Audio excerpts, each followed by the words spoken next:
In 1970s America, Ray Kroc was on top of the world. Over the last decade, he had built the largest fast food empire in the game. His brand was often imitated but never duplicated. McDonald's was in a league of its own, and it seemed like nothing could stand in his way. Until new government guidelines upended the fast food market with a vicious attack on beef products, threatening to close the doors to the Golden Arches for good. McDonald's battle to survive will create one of the most iconic foods in American history and spark a revolution for the way Americans eat. It's the 1950s, and a post-war economy with record-high employment levels brings rising demand for a quick meal on the go. Fast food becomes the fastest-growing new industry that rides this wave of demand for convenience. Out in San Bernardino, California, Richard and Maurice McDonald are cranking out delicious hamburgers to hungry customers at record speed. Inspired by Henry Ford's assembly line production of automobiles, the brothers developed a speedy service system that focused on quality, speed, and volume. Each kitchen crew member specialized in specific tasks, and food was mostly pre-assembled, allowing the Burger Shack to serve food at an unprecedented speed.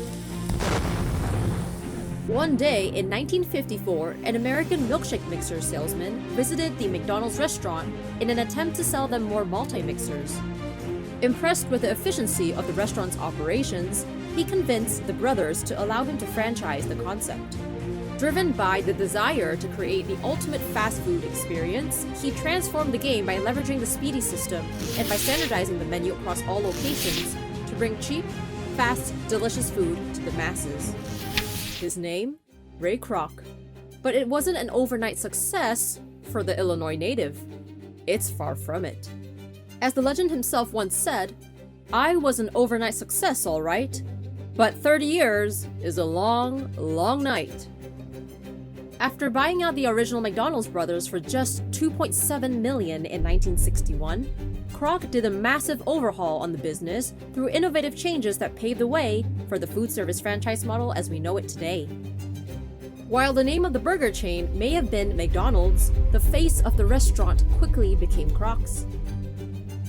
Even with his aggressive expansion strategy, Kroc was determined to keep uniformity in service and quality across all locations. To retain some control over the franchisee, he only allowed the sale of single-store franchises instead of selling larger territorial franchises that were common in the industry at the time. Restaurants were also to be properly sanitized at all times, and the staff must be clean, properly groomed, and polite to children.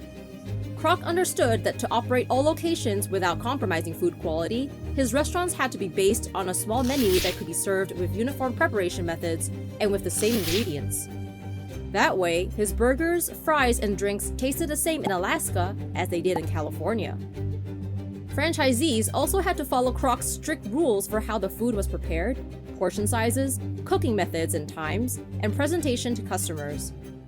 Standardized cooking and serving procedures meant that unskilled employees could be easily trained, such that new and experienced employees alike could produce every menu item with the same quality and at top speed. Kroc was so confident in this model that he mandated any customer who had to wait more than 5 minutes for their order would be provided a refund. No questions asked. Throughout the 1950s, the scientific community threw around words like saturated fat, cholesterol, and heart disease. This jumble of letters meant little to Americans while they sank their teeth into juicy beef patties. But in 1961, the American Heart Association published an authoritative report that linked heart disease to cholesterol, naming beef and pork as main culprits. Mounting scientific literature also shed light on the ties between beef consumption and the trend of increasingly younger people facing illness and death. At the same time, the 1960s saw a wave of fast food chains like Burger King, Arby's, and KFC emerging more prominently. All of them appear to have copied Kroc's business model. Even the original McDonald's brothers opened their own restaurant called the Big M, to which Kroc responded by opening a new McDonald's just 1 block away and drove them out of business. By 1965, Kroc had opened more than 700 restaurants in 44 states. And in April that year, McDonald's became the first fast food company to go public. But with looming red meat fears, Kroc knew that despite the chain's expanded menu over the years, McDonald's was still a hamburger joint at its core. As more people began to listen to the US government's nutritional guidance and fear red meat, McDonald's sales began to plummet. Kroc was desperate for McDonald's to stay relevant in a rapidly shifting fast food landscape. It was only a matter of time before his rivals outpaced his sales and threatened him to hang up the almighty apron. Then, in 1977, concerned for the arteries of their taxpayers, the US government released its landmark report for the nation to decrease consumption of meat and increase consumption of poultry and fish. Kroc didn't know it at the time, but his beef with government guidelines would end with chicken triumphantly taking over America's dinner plates and hearts. He had been anticipating the hammer to fall on his burger business, but he wasn't going to go down without a fight. He hired French chef René Arend, who once cooked for the Queen of England, to come up with a chicken item that would save the fast food giant. After many unsuccessful attempts like deep-fried chicken pot pie, Kroc proposed a shift to an onion nugget instead. Ugh. But the company's chairman of the board had a better idea. One morning, Turner casually mentioned to the chef, "Why not a chicken nugget?" The rest as we know it is Mc history. Believe it or not, McDonald's did not create the chicken nugget. In the 1950s, food science professor at Cornell University, Robert Baker, invented the bite-sized pieces of chicken. But no doubt, Baker's famous innovation influenced how McDonald's perfected their delicious batter and biting processes. Chicken McNuggets was conceived by Keystone Foods founder Herb Lotman and developed in partnership with McDonald's in the late 1970s. Keystone was responsible for providing the perfect bite-sized chicken chunks. For delicious batter with a golden crunch, the chain turned to fish stick maker Gorton's, which helped with their hit Filet-O-Fish. Executive Chef Arend was left to put the finishing touches to the nuggets, leveraging his expertise as a gourmet chef. He tried hundreds of sauces before finally settling on 3 fan-favorite sauces: barbecue, sweet and sour, and hot mustard.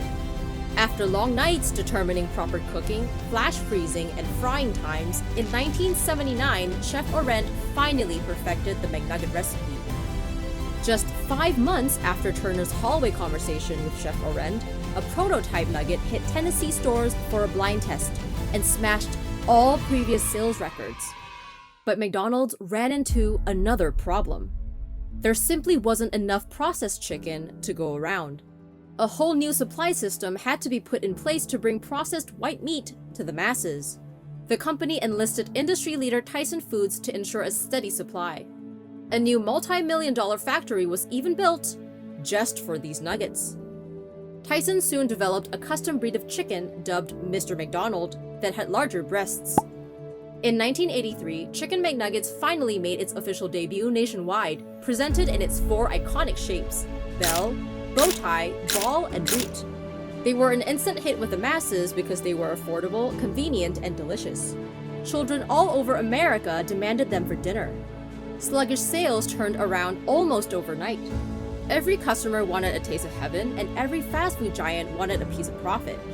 Within months, these nuggets made McDonald's, a hamburger restaurant, the second biggest retailer of chicken in the world, trailing only behind chicken specialist KFC.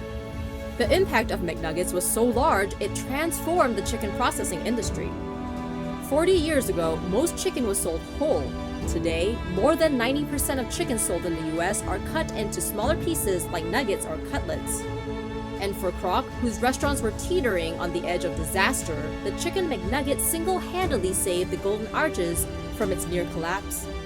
Today, there are over 40,000 McDonald's locations in over 100 countries.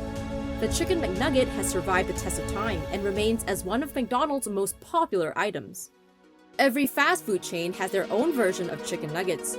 Chicken meat has found a permanent place on dinner plates. And the American people and the world will never forget the name McDonald's. Thanks for watching. We'll see you in the next video.